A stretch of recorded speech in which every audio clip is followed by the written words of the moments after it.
Etika Kristen, tinjauan etis hukum Taurat ketiga. Nah, pada masa ini ketika kita melihat pemilu yang ada, banyak sekali baliho-baliho menunjukkan pasangan tersebut atau calon legislatif tersebut sangat pro terhadap rakyat. Dikatakan siap jungkir balik demi rakyat. Tapi ada juga menggunakan atau memakai kata Tuhan untuk meraup simpati daripada masyarakat agar memilih dia. Apakah ini termasuk dalam pelanggaran hukum Taurat yang ketiga, yaitu janganlah menyebut nama Tuhan Allahmu dengan sembarangan? Tentu kita harus mengetahui apa sih maksud daripada hukum ini. Perintah Tuhan yang ketiga dalam hukum Taurat ketiga tentu diberikan untuk menghormati Tuhan, sebab Tuhan bukanlah Tuhan yang tanpa nama atau anonim, tapi dia Tuhan memiliki nama dan namanya itu penuh dengan kuasa dan penuh dengan karakternya sebagai Tuhan. Kata sembarangan di dalam hukum Taurat ketiga ini menggunakan kata bahasa Inggris yaitu unreality. Yang dimaksud adalah jangan menyebut nama Allah dengan tujuan tidak benar, sia-sia, tidak tulus dan seenaknya. Dalam bahasa Ibrani menggunakan kata nasa yang artinya mengangkat. Kalau kita hubungkan dalam bahasa Semitik, maka mengangkat di sana dilarang mengangkat nama Tuhan dengan kesia-siaan atau disalahgunakan untuk suatu kebohongan. Sebab nama memiliki keberadaan dari pribadi yang memilikinya. Nama memiliki keberadaan dari pribadi yang memilikinya. Maka siapapun akan merasa direndahkan dan dihina apabila namanya dipergunakan dengan tidak hormat. Waktu SMP atau waktu SD kita kerap kali marah ketika orang memanggil nama orang tua kita. Kita akan sangat marah sekali karena kita tahu nama itu sangat memiliki kuasa. Sebab menyebut sembarangan nama sama saja sedang merendahkan pribadinya. Nama memiliki makna. Sehingga ketika kita menyebut nama dengan sembarangan, kita sebenarnya sedang menghancurkan makna itu atau menghancurkan karakter dari nama itu. Yesus atau Allah kita begitu banyak sebutan. Ada Elohim menekankan kekuasaannya. I am, aku adalah aku menyatakan eksistensinya. Yud He Wah Weh bicara mengenai nama perjanjian Allah dan juga nama peringatan. Yang akhirnya diganti dengan Adonai. Karena orang salah sangat hati-hati supaya tidak menyebut nama Tuhan dengan sembarangan. Tidak menyebut nama Yud He Wah Weh dengan sembarangan sehingga mereka menggantinya dengan nama Adonai. Bicara mengenai penyebutan nama, pasti bicara mengenai lidah yang terbuka, lidah yang menyampaikan itu. Dan Alkitab banyak mengatakan hati-hati dengan lidah. Amsal 18:21, hidup mati dikuasai lidah. Amsal 21 ayat 23, yang memelihara lidah, memelihara mulut akan memelihara daripada masalah kesukaran. Itu sebabnya kita harus hati-hati dengan yang namanya lidah. Lalu apakah kita harus menyampaikan kata-kata positif saja bahwa itu yang benar? Tentu tidak. Ternyata menyampaikan sesuatu kata, bahkan menyebut nama Tuhan dengan motivasi yang salah, atau dengan tanpa motivasi, atau kering, atau lalu saja, salah juga melanggar hukum Taurat yang ketiga. Kita kerap kali ketika habis selesai chat atau mengirim email kita mengatakan God bless you, Tuhan memberkati engkau. Wow, hebat sekali. Kita nggak mungkin mengatakan Tuhan mengutuk engkau. Tapi kalau kita mengatakan God bless you, Tuhan memberkati engkau tanpa pemaknaan, maka itu salah. Sebab mengucapkan kata-kata yang baik tentang Tuhan tanpa pemaknaan pun itu salah. Mari kita melihat beberapa dimensi umum terkait dengan penyalahgunaan nama Tuhan dengan sembarangan. Pertama, penyalahgunaan nama Tuhan dalam guna-guna dan ilmu tenung. Nama Tuhan seringkali disalahgunakan dalam riba, mantra, kutuk serapa, ramalan-ramalan, seolah-olah mau memaksa Tuhan supaya memenuhi apa yang diinginkan manusia. Ini adalah salah. Yang kedua, menghujat nama Tuhan seperti Paulus itu pun salah. Kecenderungan menghujat nama Tuhan itu hidup dalam hati manusia yang berdosa, tidak hormat akan nama Tuhan. Atau yang ketiga, yaitu menggunakan nama Tuhan untuk mengutuk. Kebiasaan ini berasal dari dunia barat, yaitu dengan menggunakan nama Allah untuk menguatkan suatu ucapan, untuk memaki-maki, untuk menyatakan kaget, heran, sebagainya. Itu pun salah. Sebab menurut American Heritage Dictionary, mengutuk adalah tindakan mengucapkan penilaian yang merugikan. Lalu apakah salah kita mengutuk suatu kejahatan? Ini jadi diskusi kita hari ini. Selanjutnya, profanasi, pengawal kuduskan nama yang kudus.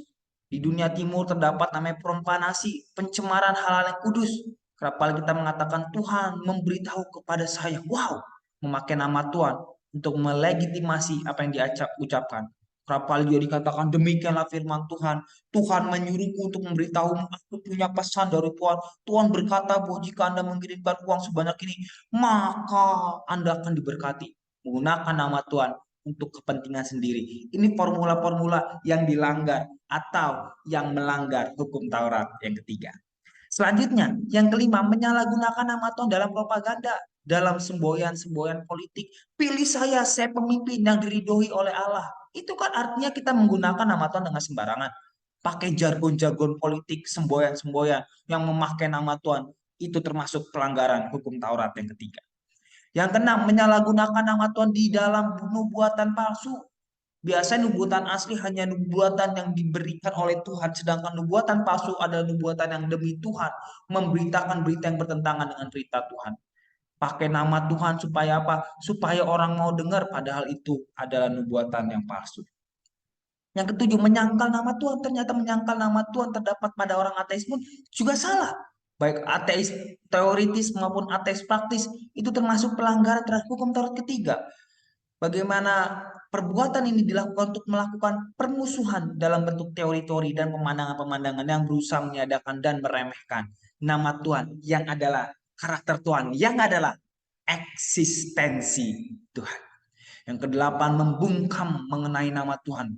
Banyak orang tidak menghina nama Tuhan tetapi bungkam 1000 bahasa mengenai nama itu. Sehingga akhirnya nama itu mati terbungkam olehnya sendiri. Tidak berani mengakui nama itu.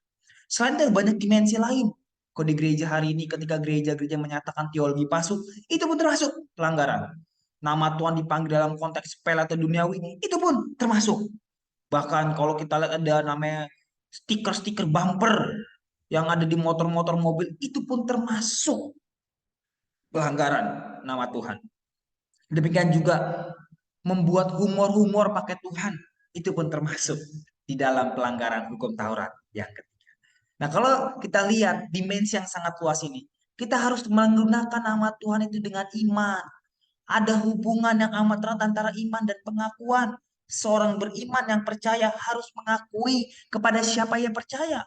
Orang yang menjawab ya kepada Tuhan dalam hati haruslah juga berani menjawab ya kepada Tuhan dalam mulut. Sama seperti yang dikatakan oleh Paulus dalam Roma 10 ayat yang ke-10. Bahwa iman pun juga timbul dari pendengaran firman Tuhan dan iman itu harus diucapkan. Nah, jadi apa yang diucapkan itu berangkat daripada iman. Lalu kita melihat dimensi khusus yang kita dapatkan mengenai hukum Taurat ketiga ini, yaitu memanggil nama Tuhan di dalam sumpah. Apakah boleh? Bersumpah adalah perbuatan saat kita memanggil nama Tuhan sebagai saksi dari apa yang kita janjikan. Apakah boleh demikian? Bukan kita dilarang sumpah, dilarang kutuk. By the way, kutuk yang dilarang bukan kutuk yang artinya menjatuhkan orang. Artinya maksudnya gini, kutuk itu bisa saja kita pakai untuk menghancurkan atau tidak setuju terhadap pemikiran-pemikiran atau tindakan-tindakan yang merusak kehidupan manusia. Ada berbagai macam sumpah. Pertama adalah sumpah promissoir, yaitu sumpah yang diambil dari menteri, presiden dituntut ya pada waktu mereka mengangkat atau sumpah jabatan.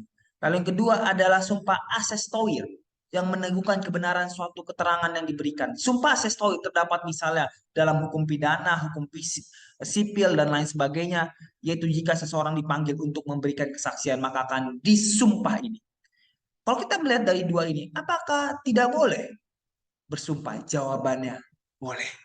Karena itu tidak menyalahi hukum Taurat yang ketiga. Tetapi buatlah rumusan seperti ini.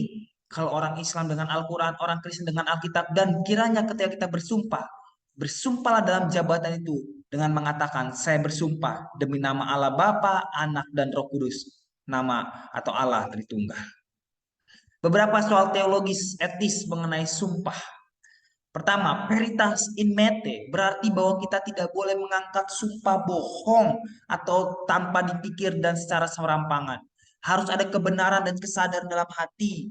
Yang kedua, lucideum in eurante berarti bahwa kita dengan kesadaran harus membedakan yang benar dan yang tidak benar. Yang terakhir, justitia in objecto berarti bahwa harus ada keadilan dalam perkara yang memerlukan pengangkatan sumpah itu.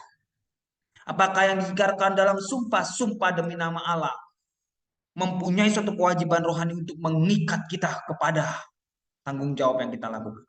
Karena sumpah itu diangkat dalam kehampaan. tetapi diangkat dalam koram Deo. Sumpah tidak diangkat dalam kehampaan, tetapi dalam koram Deo, hadirat Allah. Di depan Tuhan. Kalau kita mengangkat sumpah, jabatan khususnya, tetapi tidak memenuhi tugas dan kewajiban kita, maka kita melanggar firman ketiga dari dasar firman ini. Tapi kalau kita melakukannya, kita tidak melanggar hukum Taurat yang ketiga.